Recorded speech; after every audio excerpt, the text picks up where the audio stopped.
É muito comum para o arquiteto fazer um projeto de uma residência.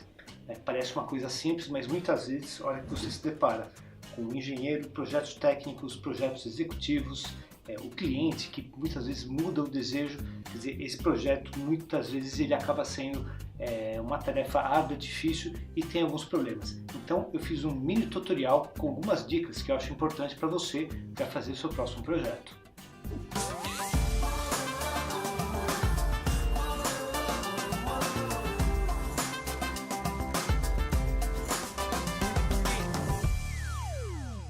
Então, eu acho que a primeira conversa que você tem que ter com o seu cliente, ou se tratando de uma residência, quer dizer, com a família desse cliente, é definir rapidamente o que ele imagina de custo e prazo. E minha sugestão, você pedir um mínimo e um máximo. Por quê? Muitas vezes esse projeto ele pode aumentar ou ele pode ter necessidade de ser um pouco mais rápido. Então você tem um range, quer dizer, o que é o mínimo aceitável e o que é o máximo aceitável, é muito interessante nessa hora. E o segundo ponto que eu acho interessante é trabalhar num layout inicial, onde você vai alocar ali todos os serviços e várias sugestões. Então, o que eu costumo fazer? Um layout, e nesse layout eu puxo várias indicações, mesmo no computador, na apresentação, com o estilo que eu vou fazer essa casa, com um tipo de solução de lareira, um tipo de solução de piscina. E por que eu faço isso? De início, para o cliente é muito difícil ele imaginar e entrar numa definição junto com a família, ou seja, ter ali uma decisão sobre qual estilo ter. Então, quando eu faço layout e coloco várias soluções possíveis e deixo para eles escolherem o que é interessante, na próxima reunião esse assunto ele já vai vir muito mais definido e isso vai me economizar muito tempo nas próximas etapas de projeto. Bom, depois desse ponto você vai para a fase de legislação, de criação e de apresentação. E o que eu acho importante nessa fase? Muita gente já começa a criar, fazer o layout, várias ideias para casa. Eu deixaria tudo isso de lado, faria uma visita no órgão legal, na prefeitura, se você tem um manual para legislação local. Por quê? O que vai mandar nos parâmetros gerais do projeto da sua casa é a legislação. Então o gabarito máximo, ou seja, quanto você pode construir em altura para essa casa, a taxa de ocupação, coeficiente de aproveitamento, que ele se refere ao quanto você vai poder usar desse terreno, ou seja, isso vai mapear o que você pode construir em termos de projeto.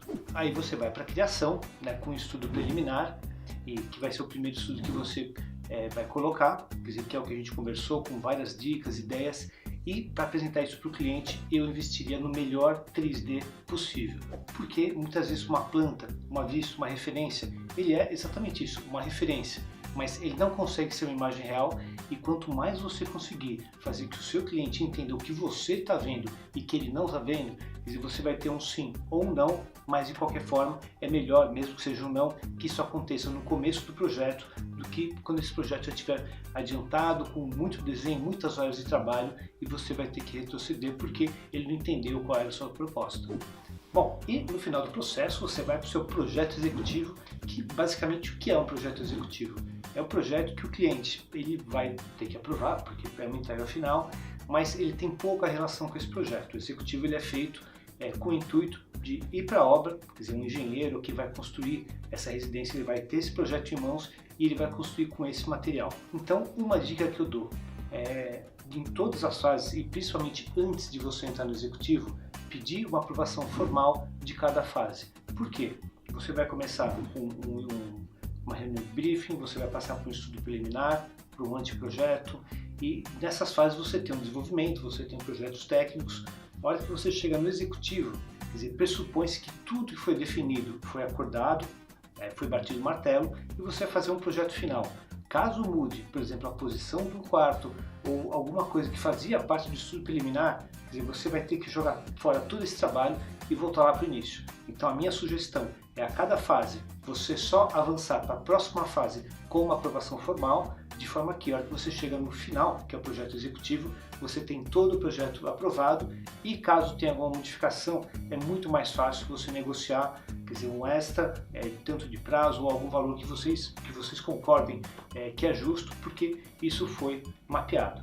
Quer dizer, essa é uma dica. E a questão de detalhamento, eu prefiro fazer um detalhamento super completo. Quer dizer, muitos escritórios preferem fazer um executivo e ter alguns detalhes e ter um atendimento durante a obra. No meu entendimento, é muito melhor você gastar algumas horas detalhando tudo por dois motivos. Uma pela qualidade na execução e o outro motivo qual é?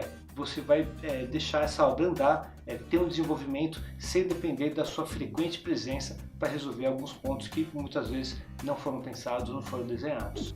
Bom, hoje nós conversamos sobre como projetar uma casa. Se você gostou, deixa um like, se inscreva no nosso canal e se tem algum outro tema que você queira informações, deixa aqui seu comentário e a gente vai responder para você aqui no YouTube.